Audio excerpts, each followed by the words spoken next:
that.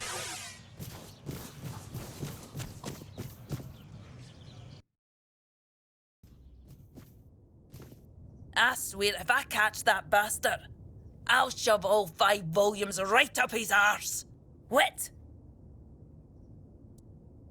Aye, something happened.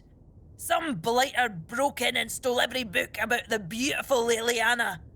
Not a loose page left. That's most of my income, gone in the wind. That's no something I'd like to think too much about. Aye, one of the soldiers. He threw a fit a few days ago, 'cause I wouldn't sell him the latest volume on credit. There's no chance I'd ever allow that. Give it 2 months, I'd be bankrupt. Aye, 'cause Denholm's got nothing better to do than go around asking his men if they nicked all the porn from the local Del Rita bookshop. I'd be laughed out of his tent. Can't say I wouldn't be grateful. The lad's name is Walter. He's, well, all in all, he's no a bad sort. Just a little hot-headed. So if you do find him, try not to rough him up too much, alright? Well, I've calmed down. Apologies. Welcome to Vrel's bookshop. No reading without buying. And if you're here for porn, then kindly leave before you start. Welcome back. Do you need any recommendations? And you're asking me because I was born in the tribes? I thought you were better than that. I have nothing to tell you. Those are legends of the Ulfr, and my people never got along with them. But I think I have some books about the Stone Wardens. Feel free to read and educate yourself on your own.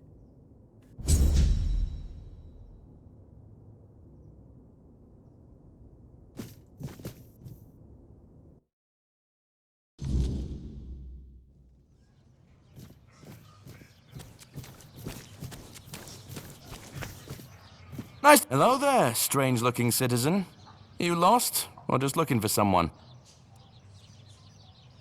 A reputation? Me? For what? Standing around looking tough? Oi, wait a moment. You think I stole those books? Beautiful Liliana is sacred to me, all right? I'd never touch Vrel's stash, I swear. I was saving up for the new volume. Now it's gone? How the hell am I supposed to know what happens to Liliana next? No! I dunno. But there's this red priest hanging around who loves scaring the crap out of soldiers. Always preaching doom and sin, you know? And you know what's worse? That damn priest saying Liliana's, inspiring moments are why I'll be cursed. He told me I'd grow hair on the inside of my palms. What kind of nutter says that to a bloke? Is that even a thing? Damn brother Ismat got me paranoid.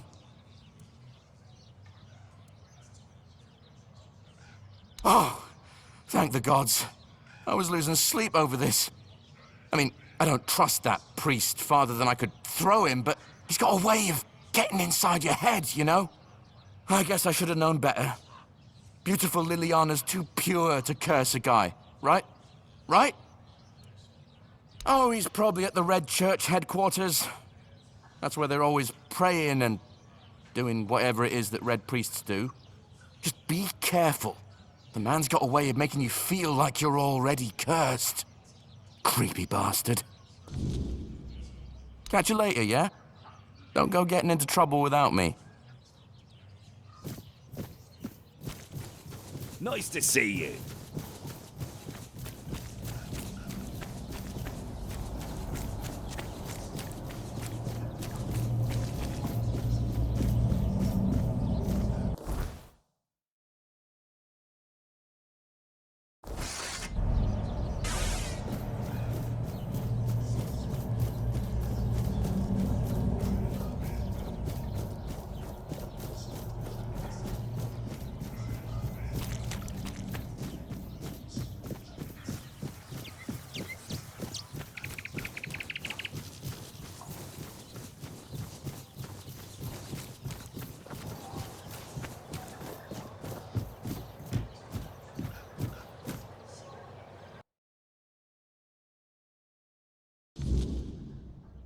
the sanctified martyrs.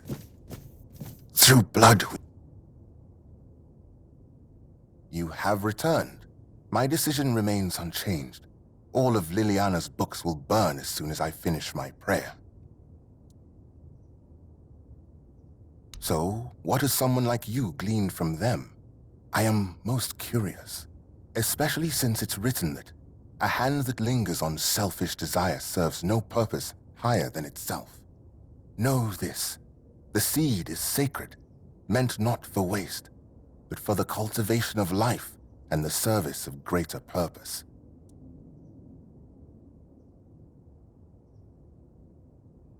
Of course it serves a purpose, a vain and impure one. Such self-gratification weakens the spirit and body. It compels the heart to submit to every fleeting whim. Meanwhile, to be men means resisting those whims, holding back the hand from striking, restraining the hand from depravity. How can a man be ready to protect his loved ones if he's so willing to blind himself through sin? Just to remind you, a blind man cannot fulfill his service either to his kin or kay, which makes him barren and forever lost.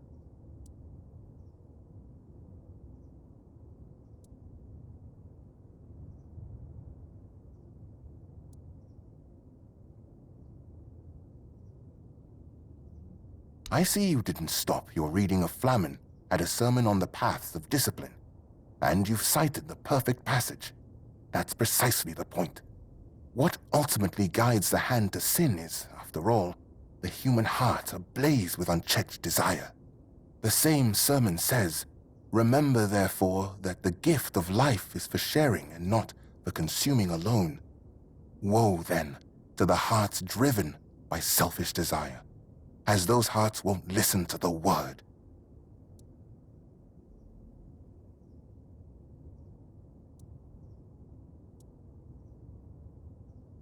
I fear that sometimes this tone is necessary in priestly service.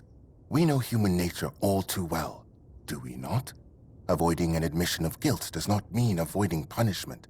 Someone may treat my teachings with disdain, but ultimately, they will still stand before Kay and her word.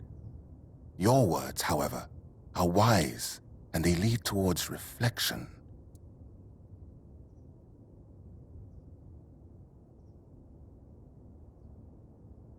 And there it is, the image of modern humanity, knowing no virtues. Stripping purity from every aspect of life, you kill holiness. And then, in the face of life's hardships, you ask where grace has gone.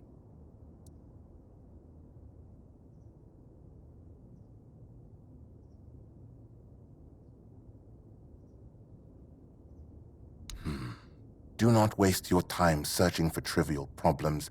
It can be put to much better use. Yes, you might be right about that one, stranger. An excellent observation, and a keen use of the passage from A Sermon on Purity and Temperance, I must admit. This is not about control, my child, but about opening the eyes of those who cannot see. Would it not be better if each of us were ready to receive the prophet's word? A body that succumbs to temptation is a weak body. That is precisely why we must maintain purity, to be ready at any moment to receive the grace of the prophet. As Brother Flamen says, treat your body like a sacred place, not a disgusting brothel, as the pursuits of bodily pleasures is like blindness.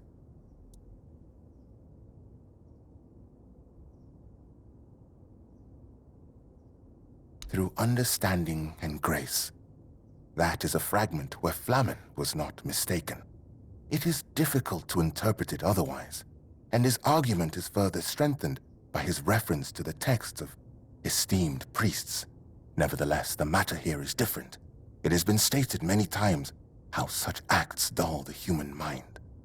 Such pleasures are like gathering rotting apples, unproductive at best, and poisonous at worst. So, dear stranger, where did our little discourse lead you?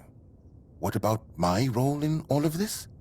Where would people be without priests, striving to protect them from sin and impurity?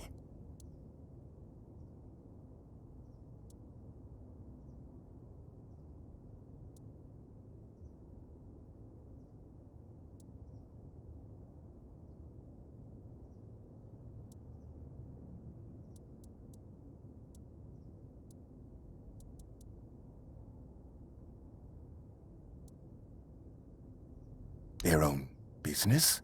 And what about dedicating the body to Kay? About the fact that each of us becomes a vessel in which her word can resonate?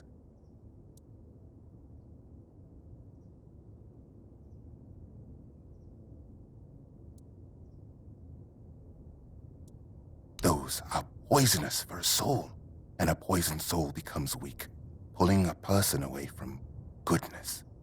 Enough, stranger.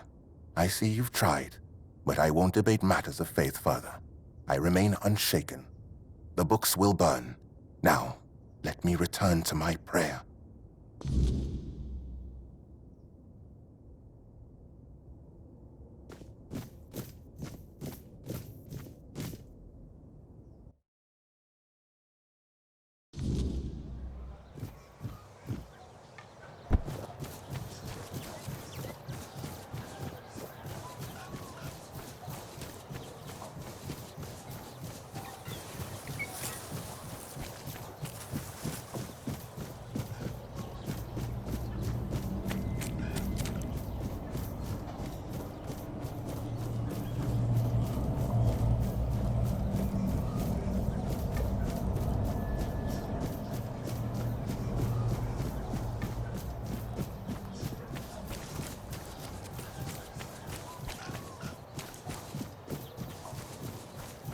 Oh, hello there.